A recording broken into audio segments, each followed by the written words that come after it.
दोस्तों, आज हमारे साथ ऐसा नौजवान, ऐसा तालिबे इल्म मौजूद है जो अपनी तालीम के साथ साथ अपने प्रोफेशनल की तरफ भी अपनी स्किल्स बना रहा है और उसके लिए मेहनत कर रहा है, जिद्दोजहद अपनी जारी रखा हुआ है। आइए उससे गुफ्तगू करते हैं और आपको भी उसका तारुफ करवाते हैं, आपसे उसकी मुलाकात करवाते हैं, जिसका नाम है बिलाल अहमद। अस्सलाम वालेकुम बिलाल अहमद, कैसे हैं आप? अल्हम्दुलिल्लाह बेहतरीन। आप बताएं, आप कैसे हैं? ठीक है, मैं बिल्कुल ठीक, अल्हम्दुलिल्लाह। अच्छा बिलाल, थोड़ा अपना इंट्रोडक्शन दें हमारे सुनने वालों को, हमारे देखने वालों को। बेसिकली मेरा नाम मोहम्मद बिलाल हाशिम है, फादर नेम मोहम्मद हाशिम, और बेसिकली मैं हैदराबाद का ही हूँ, हैदराबाद का ही राशि हूँ। और पहले मेरा आर्मी का शौक था, लेकिन अभी मेरा हो नहीं सका, नॉट रिकमेंड हो गया। अब मैं LLB की तरफ आ गया हूँ, ये सेकंड पेशर है मेरा। ठीक है। अच्छा, तो बिलाल आप हमें ये बताएं कि आपने अपनी जो बेसिक प्राइमरी एजुकेशन है वो कहाँ से हासिल की थी? बेसिकली जो मैंने एजुकेशन अपनी हासिल की वो ईटन पब्लिक स्कूल से हासिल की, और जो मेरा इंटरमीडिएट था वो FG डिग्री कॉलेज से था। मतलब आप हैदराबाद से ही ताल्लुक रखते हैं? बेसिकली हैदराबाद से ताल्लुक रखता हूँ। Good good. अच्छा, तो आप हमें बताएं कि ये आपने ISS भी किया, भी आपका शौक था, तो उसके लिए आपने क्या एफर्ट्स किए और आपका क्या एक्सपीरियंस रहा? जब मैं 6 क्लास में था, तो मेरे को शौक था उससे पहले का कि मुझे ISSB करनी है। ISSB वाले साहब ने कहा यार मेहनत करो, अगर ISSB करनी है तो फाइनल रिसोर्सेज तो नहीं थी मेरे पास कि मैं कहीं अकेडमी जा सकूँ। लाहौर, इस्लामाबाद, आपको पता है अकेडमीज बनी हुई है। तो फिर मैंने जब एनालिसिस किया तो मैंने देखा मेरी इंग्लिश वीक है, मेरे इंटेलिजेंस के जो क्वेश्चन होते हैं मुझे वो नहीं आते। जितनी भी मीन्स के सारे माइलस्टोन्स हैं इसके अंदर, उन सबको मैंने एनालिसिस किया और देखा, फिर मैंने कवर करना शुरू किया। क्योंकि मेरे पास रिसोर्सेज तो थी नहीं, मैं कहीं जाऊँ, कहीं मेहनत करूँ।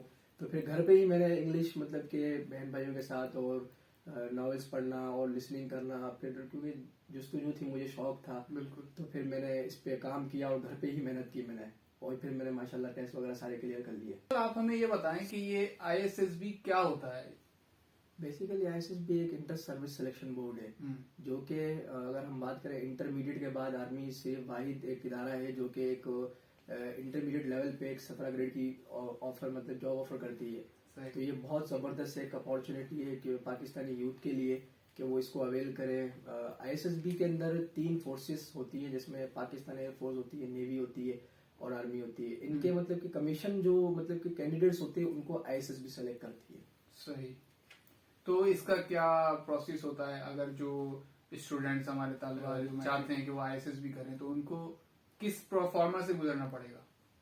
अगर देखें कोई मैट्रिक में और वो चाहता है कि मैं ISSB करूँ या किसी भी मतलब कि आर्म फोर्सेज में कमीशन करूँ, तो वो अपनी इंग्लिश पे सबसे पहले काम करे।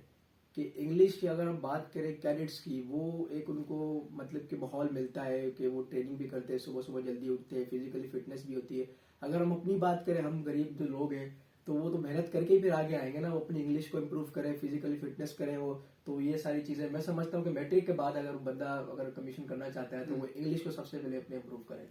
अच्छा, इंग्लिश वो जो हम अपने एजुकेशन में पढ़ते हैं, जो हमने स्कूल कॉलेज में पढ़ते हैं, वही इंग्लिश या उसके अलावा भी हमें कुछ पढ़ना है? उसके अलावा वही सेम इंग्लिश होती है, सिर्फ और सिर्फ आपने जो है अपनी रीडिंग स्किल्स अच्छे करने हैं और कॉन्फिडेंस पैदा करना है। अच्छा, इससे कॉन्फिडेंस भी पैदा होता है, आप रीडिंग स्किल्स अच्छे करोगे, आपकी लिसनिंग करो आप, जिससे आपको स्पीकिंग आएगी। तो ये जरूरी है बहुत, स्पीकिंग भी आपको आनी चाहिए और मतलब कि आपको लिखना भी आना चाहिए। सही। अच्छा, आपने ISSB के लिए कब ट्राई किया था? मैंने ट्राई किया था 150 में और 151 के अंदर।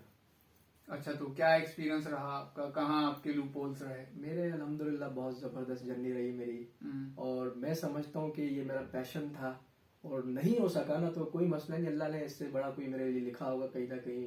तो मैं समझता हूँ कि इस शौक ने मुझे बहुत खुशी दिलाया।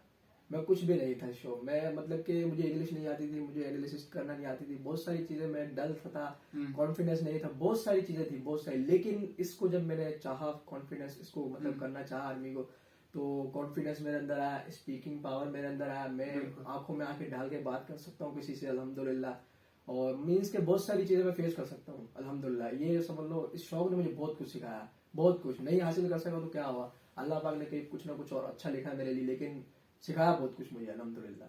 कहीं भी मैं जाता हूँ मार नहीं खाता कहीं भी। जबरदस्त। बिल्कुल, कोई भी आप एक्सपीरियंस करते हैं तो जाहिर सी बात है उससे आपको सीखने को मिलता है, और बहुत कुछ ऐसी बातें होती हैं जो आपके लिए नई होती हैं और आपको एक्सपोजर करने का मौका मिलता है, आपको एक्सपीरियंस करने का मौका मिलता है, और वही ऐसी चीजें होती हैं जो आपको जिंदगी में आगे काम आती हैं। अच्छा बिलाल, आप ये बताएं कि IAS में जाने की रिक्वायरमेंट होती हैं, क्या क्या रिक्वायरमेंट होती हैं जिससे IAS भी बंदा जा सकता है या उसके लिए अप्लाई कर सकता है? सबसे पहले आपका इंटरमीडिएट हो, सबसे पहले इंटरमीडिएट होना चाहिए आपकी, कम से कम 16 साल से लेकर 22 साल तक एज होनी चाहिए। अभी रिसेंटली जो नेवी वाले, नेवी का commission PN cadet, Pakistan navy cadet के अंदर 21 साल उम्र कर दिए, तो कम से कम वो इसी की मतलब इसी एज के दौरानिया में लेते हैं वो।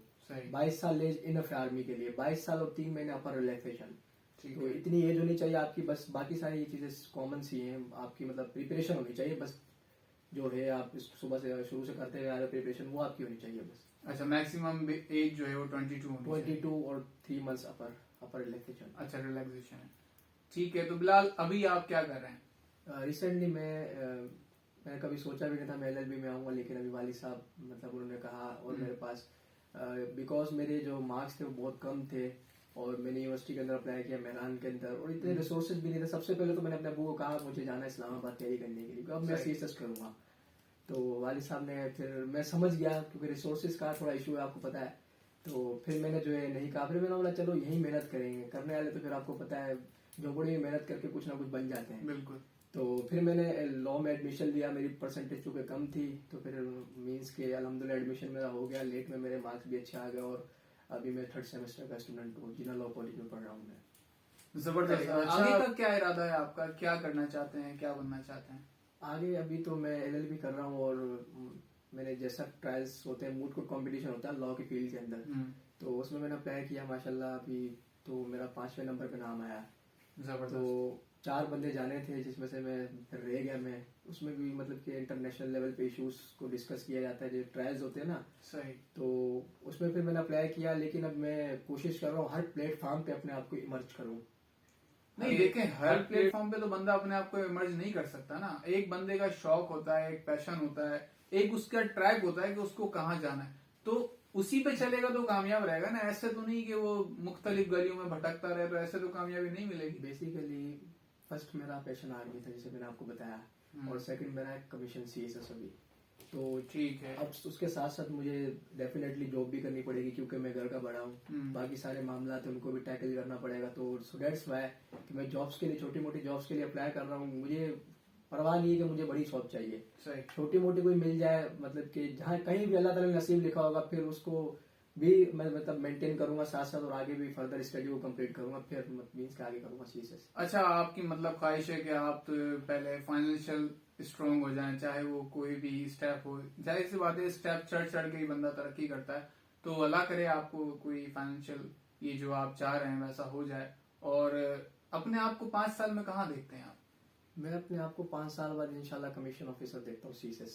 उसकी ये तैयारी कर रहे हैं? तैयारी मेरी मींस के, एक मेरा दोस्त है माशाल्लाह स्पैरेंट खालिद जी, तो उन्होंने CSS वगैरह दिया माशाल्लाह, वो काफी से मैं काफी कुछ सीखता हूँ, लेकिन मैं उनको कहता हूँ तो मुझे कहता है मैं आपसे सीखता हूँ।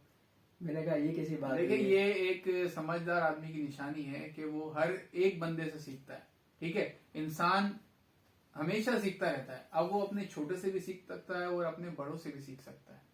ये अच्छी बात है कि उनकी वो आपसे सीखते हैं, आप उनसे सीखते हैं। तो कहीं भी वो उनका मतलब होता है पढ़ने का, तो मुझे वो बुलाते हैं और फिर हम डिस्कशन करते हैं। जैसे भी उन्होंने CCE के लिए अप्लाई किया है, तो उन्होंने सब्जेक्ट्स लिए पॉलिटिकल साइंस और मींस के पाकिस्तान इंडो हिस्ट्री, इस तरीके से। तो मैंने उनको कहा यार मैं आपकी हेल्प करूंगा, सही। तो उन्होंने कहा यार जबरदस्त। तो मींस के यहीं से मेरा जो मतलब कि जर्नी है ना CSS की, वो अभी से ही स्टार्ट हो गई है। सिमिलरली लाइक आर्मी, जैसे मैं आर्मी की तैयारी कर रहा था 5-6 क्लास से, और मींस के मैं कवर करता रहता था, पढ़ता रहता था मींस के बस।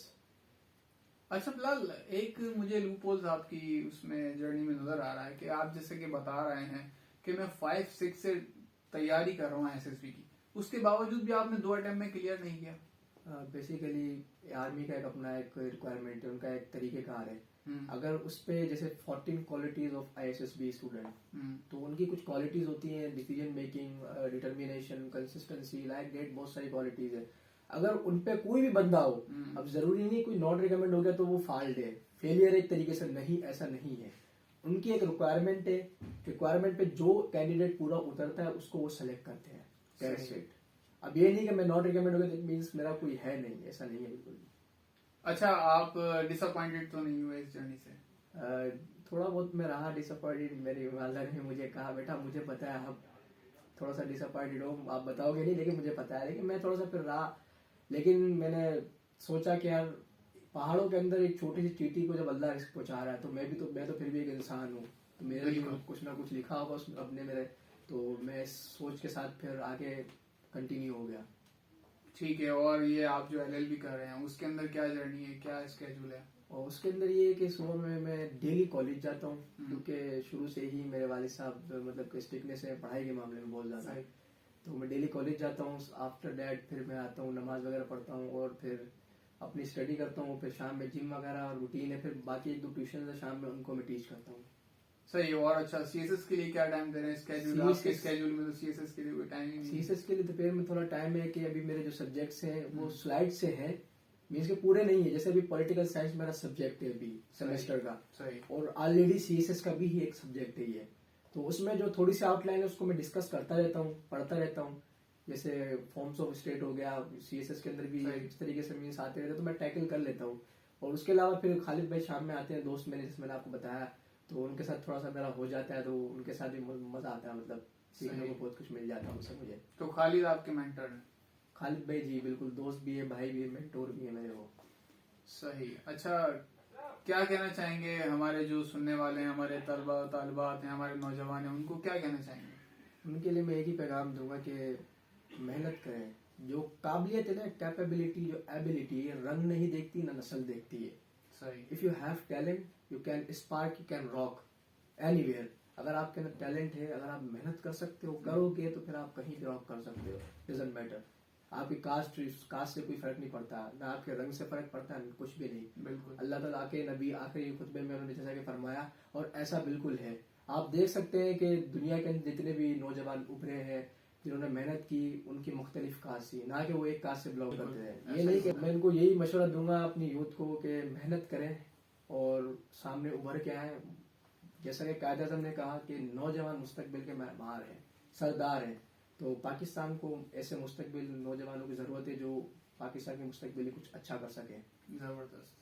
बहुत शुक्रिया बिलाल, आपने हमें टाइम दिया। यकीनन हमारे जो सुनने वाले और देखने वाले तलबा और तालिबात हैं, नौजवान हैं, उनके लिए एक राहें हमवार हुई हैं। यकीनन आपके एक्सपीरियंस से वो भी सीखेंगे और अपने जो आगे का जर्नी है उसको वो डिसाइड कर सकेंगे कि उनको क्या करना है और किस तरह से उस ट्रैक के ऊपर चलना है। बहुत शुक्रिया। Thank you.